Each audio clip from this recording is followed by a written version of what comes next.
We are in chapter 6, Mishnah number 6 of Pirkei Avos. We're towards the end of this amazing book, and we're in the Mishnah that talks about the 48 ways to wisdom if we want Torah. And what do we want as much as Torah? Nothing. If you want Torah, you have to acquire it. And the means to acquire it, our sages tell us, are manifold. There are many different ways to acquire Torah. And we're up to way number 29, Ve'eno machzik tova la'atzmo. The person who is positioned to acquire Torah is someone who does not take credit for himself. When someone studies, they're elevated, they're transformed, they ascend. And there can be a person who studies Torah and says, look at me, I'm better. I'm more elevated. I'm more transformed. I'm in a class of my own, peerless amongst the other members of my species. Someone like that is not deploying this means of acquiring Torah. This means of acquiring Torah is that notwithstanding what a person studies, they don't lord over others. They don't feel a sense of supremacy. They don't feel like they deserve credit, and they deserve plaudits, and they deserve to be lauded because of their study. This means that someone should study because they have a sense of duty, a sense of this is their mission in life, a sense of responsibility. Earlier on in our book, in chapter 2, we had the Mishnah that says that if you study a lot of Torah, it uses the exact same words. Al tachzik tova la'atzma. Don't assume greatness, praise for yourself. And then it adds, why? Ki lekach notzarta. Because for this you were formed, you were created. If you were to ask us the question, why were we created? The Mishnah tells us the answer. We were created to study the Almighty's Torah, to engage in the Almighty's wisdom, to immerse in the will of God. It's an amazing, simple synopsis. To do what you were created to do, you were designed for this purpose. When a person just executes that they were designed to do, it's not something that they deserve praise for. The system was designed for this purpose. It was engineered for this purpose. And it's working as intended. You don't deserve to be lauded for that. You don't need to be praised for it. It's not a source of great pride. When someone is fulfilling the job that they were created to do, they're just doing their job. And therefore the Mishnah tells us, this is again in chapter 2, that if you are of the choicest of us who study Torah, and study a lot of Torah, that is not justification for a person to feel superior to other people. Why? Because you're just doing what you were created to do. Now again, we don't yet see how this is going to help us acquire Torah. We see that it doesn't make any sense. It doesn't make sense to be prideful, but we still have not gotten to the point where this extends to actually being useful in the acquisition of Torah. So idea number 1 is that we shouldn't take credit for what we study because that's just what we are supposed to do. On an even more basic level, our sages tell us that just as our body has an agenda, has requirements, has basic needs, your body will not function if you fail to feed it food, if you fail to provide it with sufficient oxygen, if you fail to provide it with water, with various nutrients, with various vitamins. There's a whole list of requirements that a body needs. There are essential nutrients that keep us alive. That is true with our body. It's also true with our soul. Just as the body has a list of requirements, the soul does as well. And of course, we call those requirements we call the mitzvos. Each mitzvah is targeted towards a specific part of your soul. Our sages tell us that there are 613 mitzvahs because there are 613 parts of the soul. And each part of the soul is nurtured, is sustained, is maintained with a different element of its food. The body is physical, it needs physical food. The soul is spiritual, it needs spiritual food. And the spiritual food for the soul is the mitzvah. And the various mitzvahs for the various different parts of the soul. But Torah study, is equal to all the mitzvos. Talmud Torah Kineged Kulam. Torah study is the multivitamin. It's the panacea. It has all the nutrition for all parts of the soul. And that's why our sages tell us that you can aptly compare Torah to bread. It's the bread and butter of the soul. Moshe, in the beginning of the book of Devarim, he tells the nation, it's not bread alone that man can be sustained with, or needs to have to be sustained. Man needs the word of God as well. Torah is the bread, so to speak, for the soul. When the Romans prohibited the public study of Torah, Rabbi Akiva violated that restriction. And when someone said to him, Rabbi Akiva, you are endangering your life, you are imperiling yourself, he responded with the analogy of the fox and the fish. The fox goes to the water and sees the fish. And the fish is darting here and darting there. It's trying to escape the net of the fisherman. It doesn't want to be dinner. And the fox tells the fish, why are you darting so furtively in the water? You're worried about the nets? There ain't no nets over here on the land. Why don't you hop up on the land and you'll be safe? So the fish said to the fox, you're supposed to be the most clever of all the animals. You're supposed to be the wily fox. And you're such a fool. I only have life in the water. And yes, over here there are dangers, but outside the water, I'm dead right away. Similarly, says Rabbi Akiva, yeah, I'm in the water, and there are nets, and I have to try to avoid them, but outside of the water, I'm dead.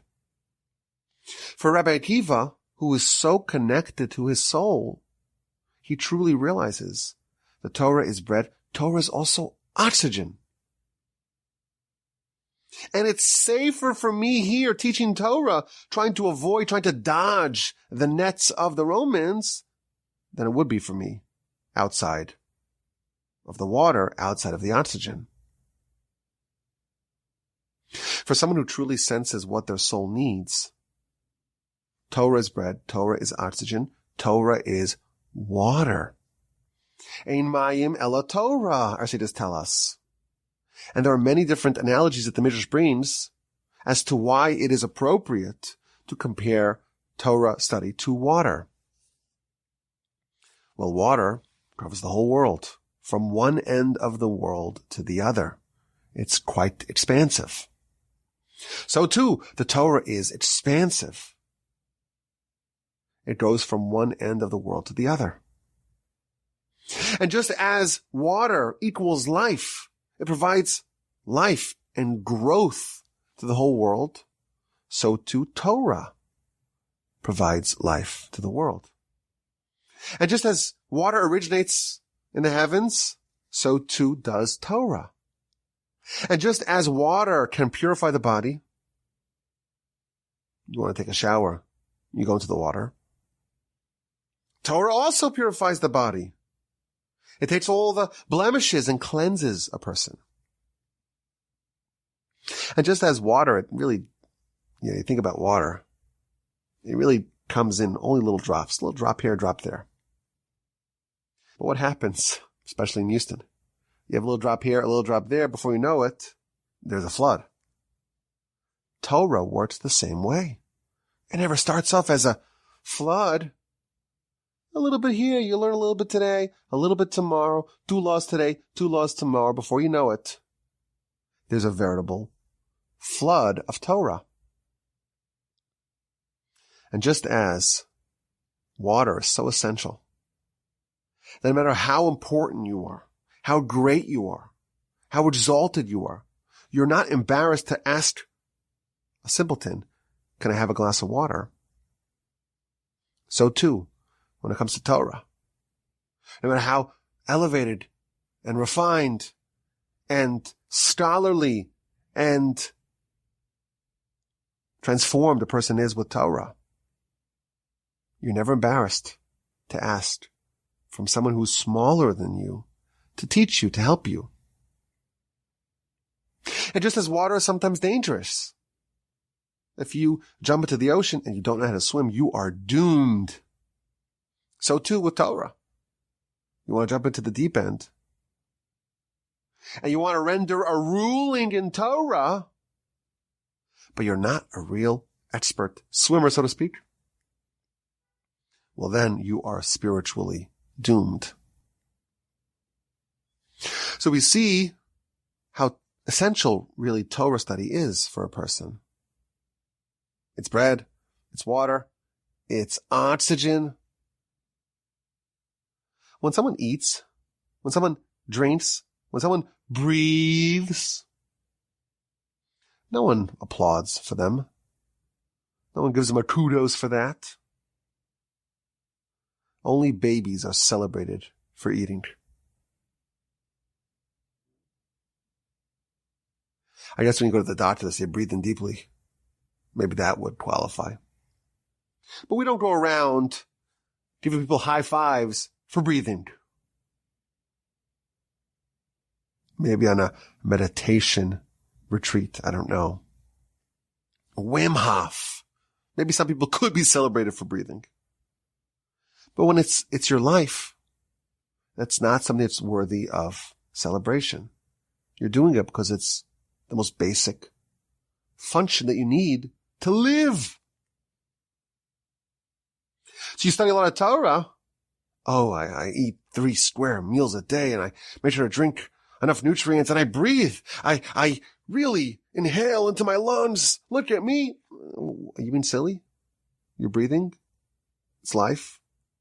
Anyone who realizes the value of life and the necessity, the imperative of breathing breathes. It's not worthy of being applauded. My grandfather, of blessed memory, in one of his books, he spoke about a personal time in his life, and specifically how beneficial the study of Musar was for him. And he writes that for 8 years, he lived in Sweden, in a community there was barely a minyan, barely a quorum of 10 people who kept Shabbos.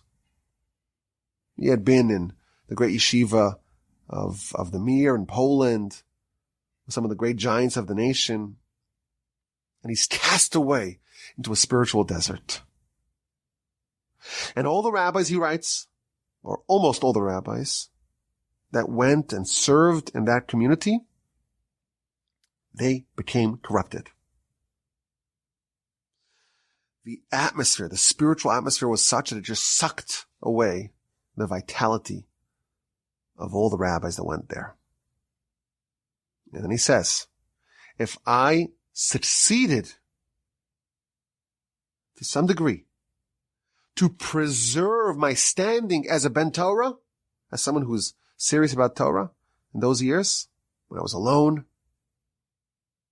when I was marooned on a spiritual island, that was only because I studied Musar consistently. And if not for that, who knows what would have happened to me.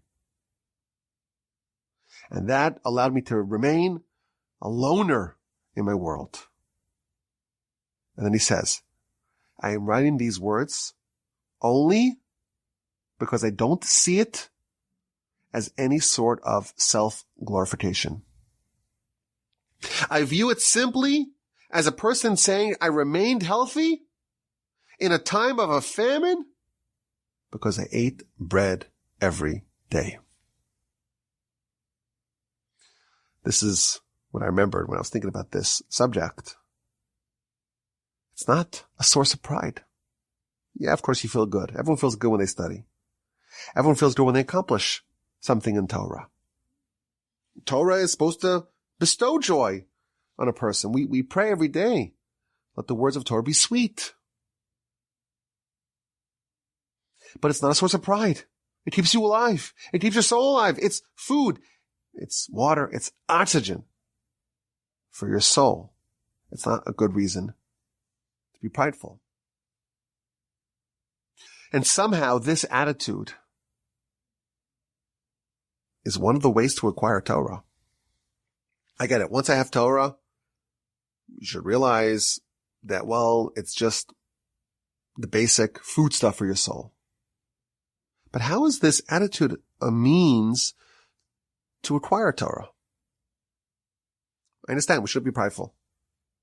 But why would not being prideful assist a person in the acquisition of Torah? There's a very deep point over here. You can only acquire Torah if you have this attitude that Torah is bread, it's water, it's oxygen. Your entire life depends upon it. The mission of acquiring Torah, it's very hard. You're trying to assimilate within yourself the will of God in every area of life. That's what it means to acquire Torah, not just to have one nice idea here, one nice idea there. To actually upgrade your mind, to say my mind has now been upgraded to the will of God. It's now compatible with the will of God. Because I've studied what he says about everything. That's very hard. And if you don't feel like this is absolutely necessary, it's bread, it's water, it's oxygen, and getting it is not a source of pride at all because it's so necessary. I need it for my life. If you don't realize that, you may study and you may learn. And of course, everything you study, everything you learn, you will get rewarded for, because the Almighty does not withhold reward from anyone who does any mitzvah. But to really acquire it, to know it all, to remember it all, to be able to differentiate between things that are very, very subtle, to see the truth and to separate the truth from the flawed understanding, and to see the entire breadth of Torah. Torah is as broad as the land, as deep as the ocean. The only way to do that is if someone has the maniacal determination of a person who realizes that their life depends upon something. And thus, if you find Torah as a source of pride, obviously you don't realize that it's something that your life depends upon it, and therefore you won't have that necessary determination. It's some sort of extra. Okay, extra, it's fine. But if it's not your life, you won't acquire it all. Obviously, this is a very high level. You know, most of us, I'm certainly not holding by really, even though I had the great privilege of spending time in yeshiva and studying with people that were committed to Torah in a way that we cannot even fathom. I mean, this is a very high bar, what we're learning over here. That if you actually are serious about acquiring the Almighty's Torah, it can only be done if a person truly realizes and recognizes that it is absolutely necessary for their life. The verse tells us that Torah is a tree of life to those who cling to it. And the commentaries tell us that a way to understand this verse What does it mean to cling to the tree of life? Imagine there's a raging river. There's a tsunami that's sweeping through town. And you manage to hold onto a tree. And you're holding on for dear life. Literally. You let go of the tree, you are washed away in the torrent. That is the attitude that the verse is talking about. It's a tree of life, but you have to hold on to it. You have to cling to it. You have to realize that it's a tree of life. And that's the attitude that our sages are telling us. That's what's needed to acquire the Almighty's Torah. Of course, we love to study. And Torah has been our nation's national pastime from time immemorial. It's our national obsession. And why not? It's, after all, very enjoyable, stimulating, intriguing, interesting. It's fun. It's fun to study. To really acquire it, you have to know that it's an imperative.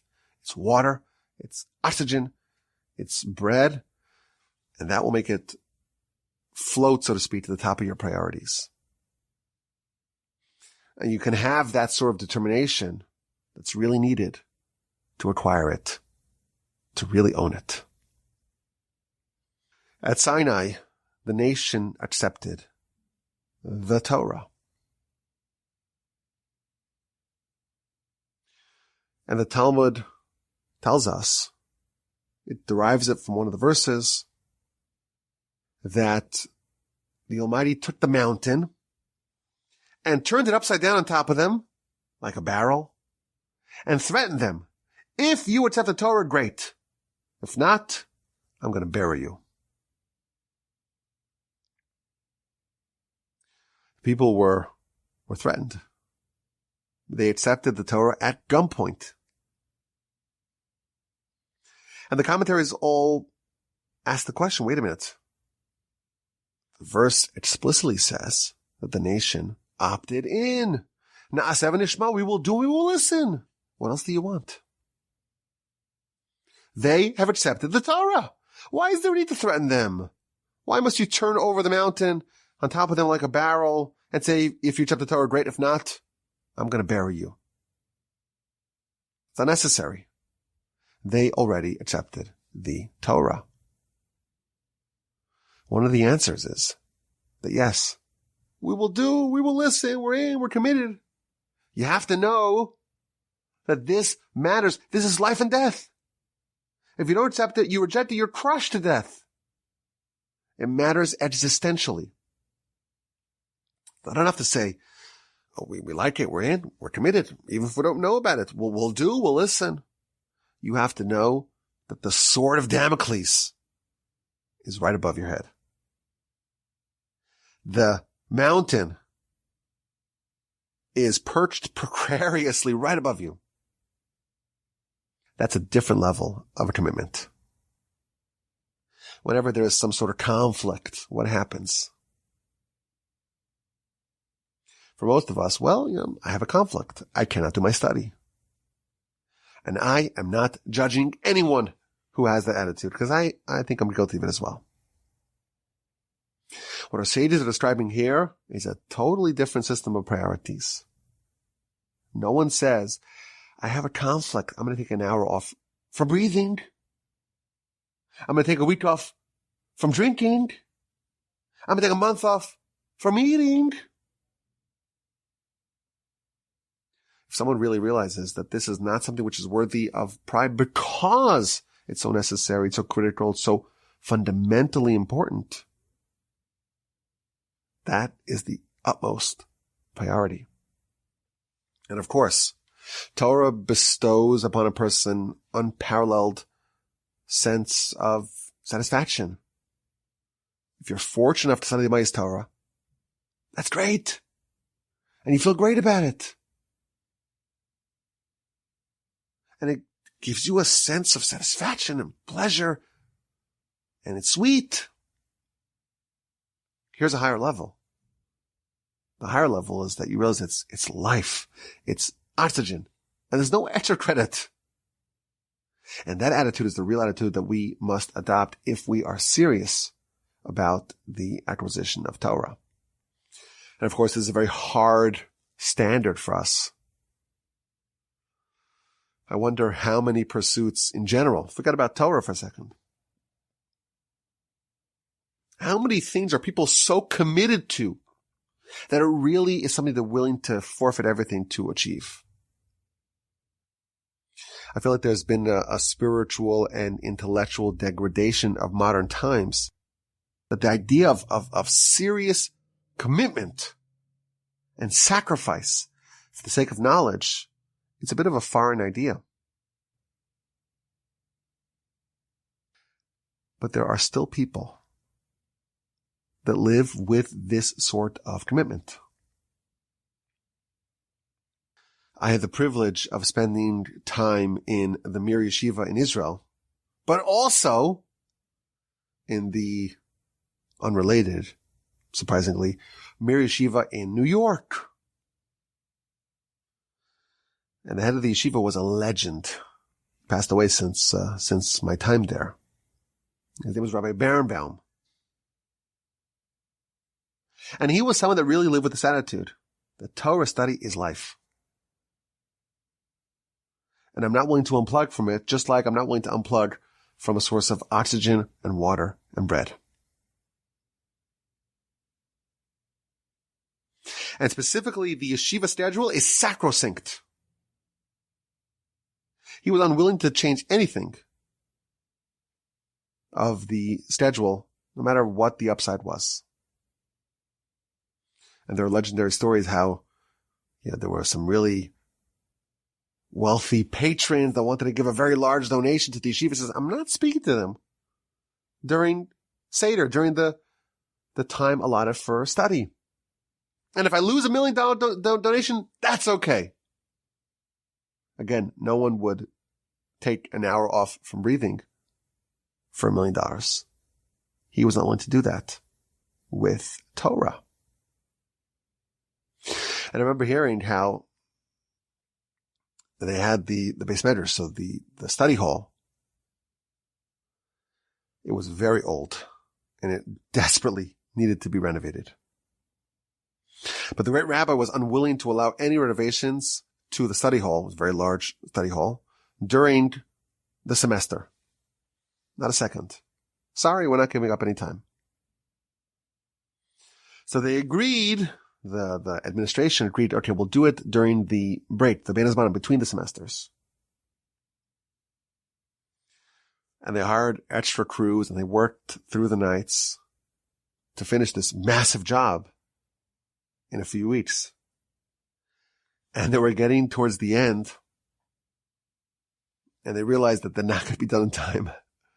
They'll need another few hours to finish the job. And they go to the great rabbi and they say to him, is it okay if we miss just maybe a few hours in the morning of the first day of the semester? Maybe there's another study hall that you could use. And the great rabbi responded, I will be at my seat at exactly the appointed time by davening, by the prayer service at 7:30, whenever it was. We're not doing anything on that. We're starting on time. And they hired temps and they worked furiously and they finished it in time.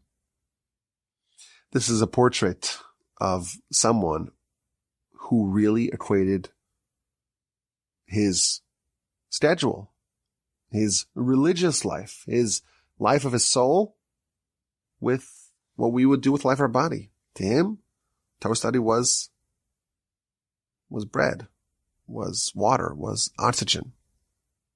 I was here to tell us that prayer, we do it 3 times a day because our soul needs to be fed 3 times a day. I prayed. Where's my kudos? No one gives you high fives for eating breakfast. You're just feeding the soul.